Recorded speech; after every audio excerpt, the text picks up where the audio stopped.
Go ahead and get started. Good afternoon, everyone. Thank you for being here. What we're planning on doing today is updating you on the plans we here have in St. Petersburg. Miss Amber Bolin, our emergency manager, is going to come up and talk to you, and after that, Congresswoman Castor will update you. Amber? Good afternoon. Thank you, Chief Holloway, Congresswoman Castor.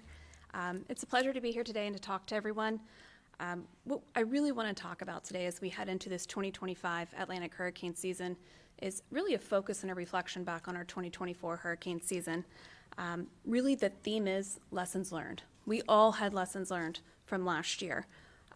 From the record-breaking wind events, rain events, and storm surge events through Hurricanes Debbie, Helene, and Milton, not one of us was left untouched by those storms. And we can use that to our advantage as we go into this year. So not only is the city looking at these lessons learned, the good, the bad, what can we do better? As we move into this season, we're encouraging all of our residents to do the exact same thing. What was your experience with those storms last year? How can we be better prepared as we move into this storm season? Did you wish you had more water? Was it more food? Did you wish you would have evacuated? I know that's the story for a lot of our residents who didn't evacuate during Helene. So we want you to take a look at that, what happened, and really reflect on that as we move into this upcoming storm season. What we like to tell our residents is really you are your own first responder following a storm. It takes a long time for rescuers to come out, for infrastructure to get back up and running. So in those first few, several hours, first few days following a big storm event or whatever that event is, we really want residents to know, again, you are your own first responder. So we want to make sure you prepare for that ahead of time. Look back now. What is your risk? Are you at risk for freshwater flooding with rain? Are you at risk for storm surge flooding? Are you wind vulnerable? Do you live in a mobile home? When we prepare for disasters, living through a disaster is stressful and difficult enough. That becomes even harder when you're unprepared for that disaster. So again, we have a unique opportunity for us this year in Tampa Bay as we've seen the wind, we've seen the high water, and we've seen the rain. So let's use that. Let's be prepared for that. Let's be prepared to, again, be on our own for the first few days. What does that look like for you? Who are you checking on? Family, friends, neighbors. In St. Pete, we are a close-knit community, and we pride ourselves on being close-knit and helping each other out. So be that person for your neighbor. Help everyone out. And I know that if we were to get an event this year, and hopefully I know we're all silently hoping and that we don't see that this year, but we will be prepared. We survived last year. I know we're better off for it this year. And if we all work just, even more to make sure we're prepared this year, I know we'll be successful. And with that, I would like to pass it off to Congresswoman Kathy Castor. Thank you. Well, thank you, Amber, and thank you to Chief Holloway. I've spent the morning with Chief Holloway on a broad-based briefing on everything that St. Pete PD is doing to keep us safe, the technological tools that the St. Petersburg Police Department has at their disposal are cutting edge, and it's very important that we continue to do that, whether we're talking about drones or robots or their ability to solve crimes. I am so much more confident after spending the morning with Chief Holloway and all of his personnel in what they are doing here in the city of St. Petersburg on crime fighting. And part of that also is emergency preparedness as well. Chief Holloway, under Mayor Welch's leadership, and Amber Bolding, head of emergency preparedness, they are really very forward-leaning.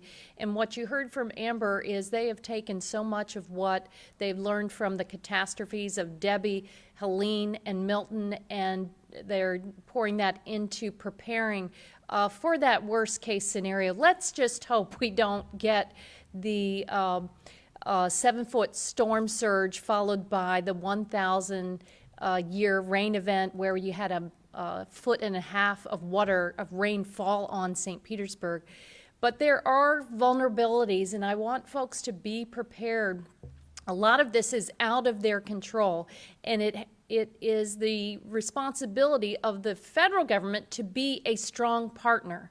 And right now, I cannot report that the federal government is there in every way that they were there last hurricane season, unfortunately. And if you start with NOAA and the National Weather Service. We know that under Elon Musk and a lot of the chainsaw cuts to federal scientists and agency experts now, we don't have the same number of meteorologists, hurricane hunter experts, folks on the job preparing for an active hurricane season. Now, the National Hurricane Center says they will be able to deal with what comes, but it's a vulnerability moving forward.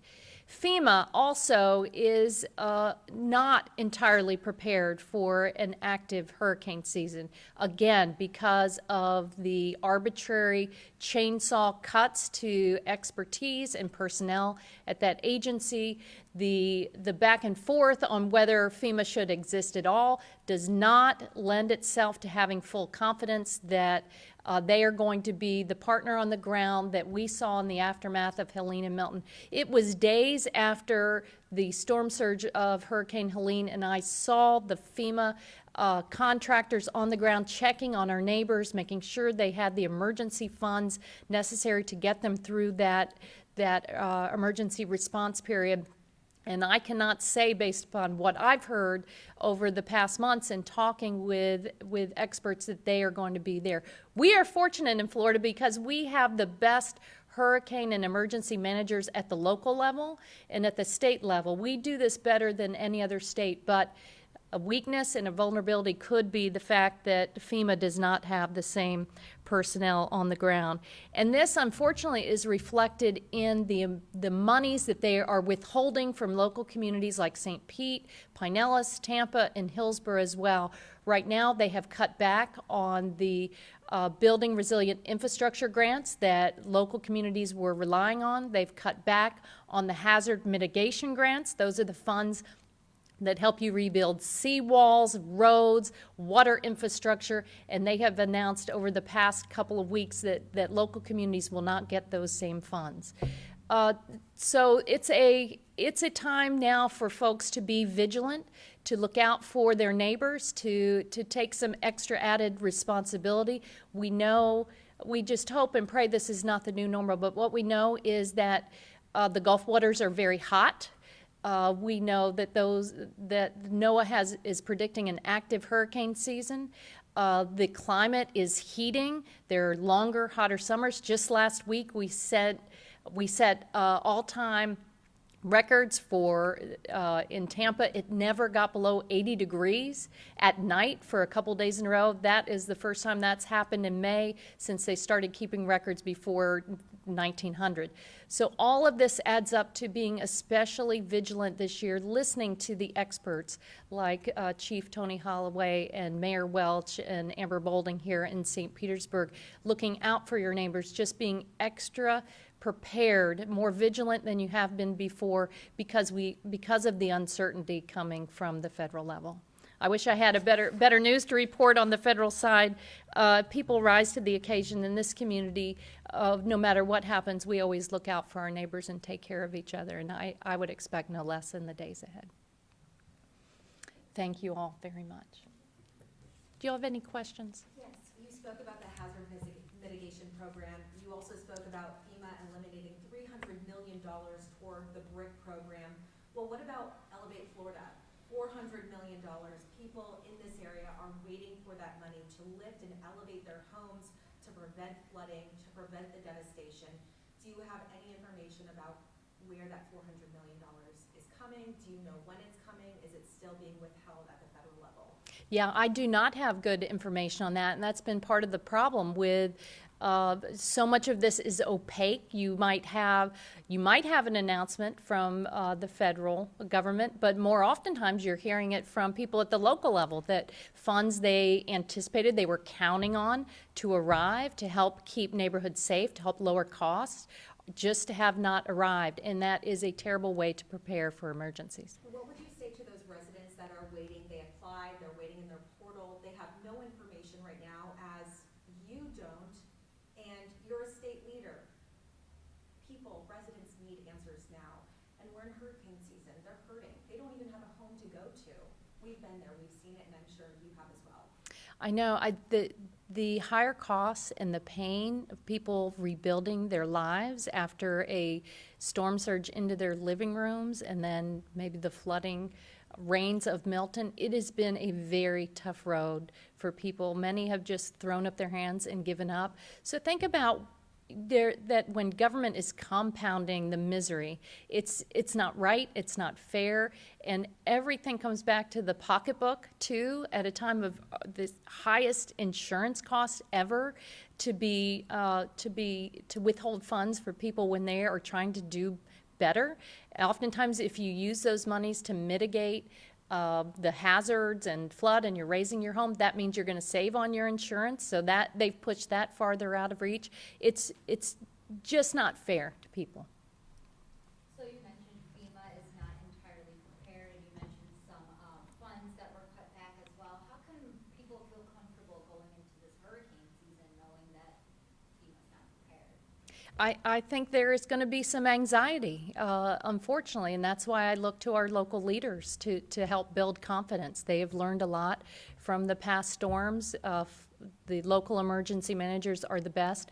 But what I fear is with all these cuts, there's some things that local emergency managers can't do. It's very hard for them to call on search and rescue teams from across the country. It's very difficult to rally medical assistance teams that are expert in disaster response. So time will tell, and hopefully, let's hope and pray we don't live through what we did last year. But it's time for elected officials to take this seriously, for the federal government to realize that they have a very important role to play when it comes to disaster response. You cannot rely on communities that have been devastated by a catastrophe to be able to pick up all of this. So it's really incumbent upon all of us to be extra vigilant this year. Have we ever gone through a hurricane season with this many questions and anxiety and cuts? I can't remember this in Florida. Oh, FEMA can be more efficient, that's for sure, but calls to eliminate it and then to take a chainsaw to thousands and thousands of experts who understand how to respond to disasters and flex all across the country, this is new territory.